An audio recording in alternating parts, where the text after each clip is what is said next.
பேனா சின்னம் வைத்தால் நானே உடைப்பேன் அப்படின்னு சொன்னவர் யார் தெரியுமில்லே உங்களுக்கு? இன்றைக்கு அவரை பொது வேட்பாளராக நிறுத்தப் போகிறார்களாம். திருமாவளவன் எதிரியாகிவிட்டானாம். அன்பு சகோதரர் சீமான் அவர்கள் நான் பாடுகிறேன் என்று அந்த அநாகரிகமான பாட்டை பாடினார். என்னை கைது செய்து பார் என்று சவால் விட்டார். இன்றைக்கு அவரோடு உறவாட முடிகிறது,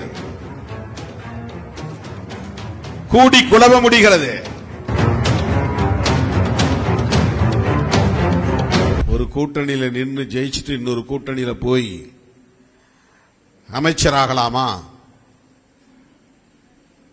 இன்றைக்கு தமிழ்நாட்டில் நடக்கிற பெரிய விவாதம். அந்த கூட்டணி விடுதலை சிறுத்தைகள் அங்கம் வகித்த கூட்டணி தேர்தலுக்கு முன்பே சிதறிவிடக்கூடாது என்பதில் கவனம் செலுத்திய, போராடிய, உறுதிப்பாட்டோடு களத்தில் நின்ற இயக்கம்தான் விடுதலை சிறுத்தைகள் கட்சி. அவ்வளவுதான் நம்மால பண்ண முடியும். தேர்தலுக்கு முன்னால், தேர்தலுக்கு பின்பு ஒரு கூட்டணி சிதறுகிறது என்று சொன்னால் அதற்கு என்ன காரணம்? எதிரும் புதிருமாக நின்ற அதிமுக கூட்டணியையும் திமுக கூட்டணியையும் பின்னுக்கு தள்ளிவிட்டு ஒரு கட்சி தனிப்பெரும் கட்சியாக வெற்றி பெற்று வந்து நிற்கிறது என்று சொன்னால் அதற்கு பல காரணங்கள் உண்டு. அந்த கட்சிக்கு, தனிப்பெரும் கட்சிக்கு இன்னொரு கூட்டணியில் இருந்து ஆதரவு நல்கும் நிலை ஏற்பட்டிருக்கிறது என்றால் திமுகவும் சரி அதிமுகவும் சரி தங்களை தாங்களே சுய விமர்சனம் செய்து கொள்ள தயாராக வேண்டும். ஏற்கனவே நான் சொல்லி இருக்கிறேன், இது பணத்தால் வீழ்த்தப்பட்டதா என்றால் இல்லை, மதத்தால் வீழ்த்தப்பட்டதா என்றால் இல்லை, சாதியால் இந்த இரு அணிகளும் வீழ்த்தப்பட்டனவா என்றால் இல்லை, அல்லது ஒரு கட்சியின் கட்டமைப்பு வலிமையால் இந்த இரண்டு அணிகளும் வீழ்த்தப்பட்டனவா என்றால் இல்லை, களப்பணியாளர்களின் ஆற்றலால் திமுக அணியும் அதிமுக அணியும் வீழ்த்தப்பட்டனவா என்றால் இல்லை. இதற்கு என்னதான் காரணம்?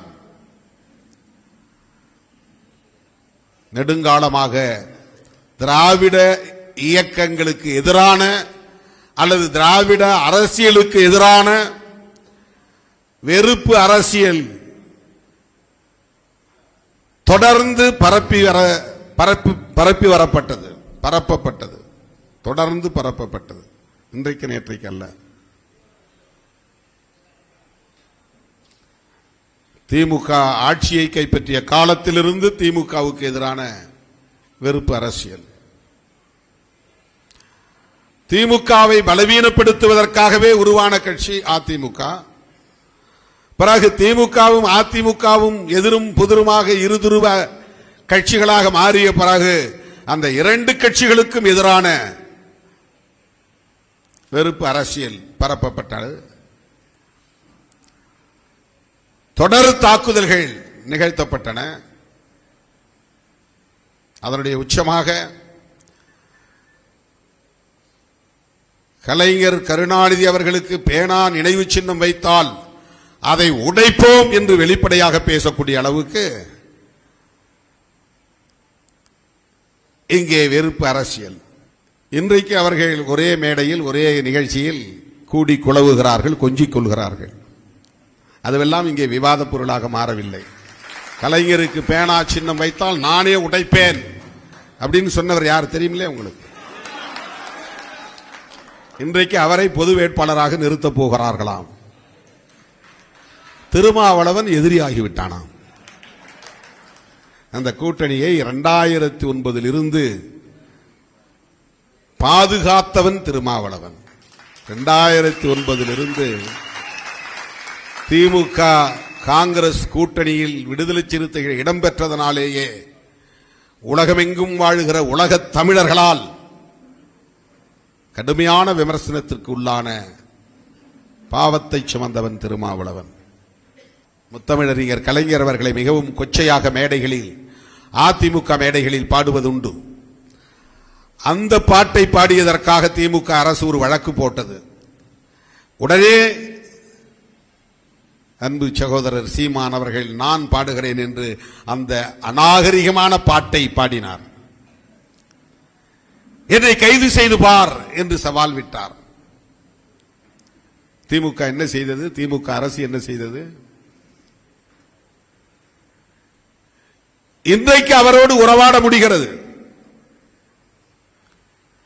கூடி குழவ முடிகிறது. பொதுவெளியில் ஒருவரை ஒருவர் சந்தித்துக் கொள்வது நாகரிகமானதுதான், நான் மறுக்கவில்லை. விமர்சனங்கள் நாகரிக வரம்பை தாண்டி போகிற போது அந்த இடத்தில் தொடர்புடையவர்கள் எத்தகைய எதிர்வினையை ஆற்றினார்கள் என்கிற கேள்வி எழுகிறது.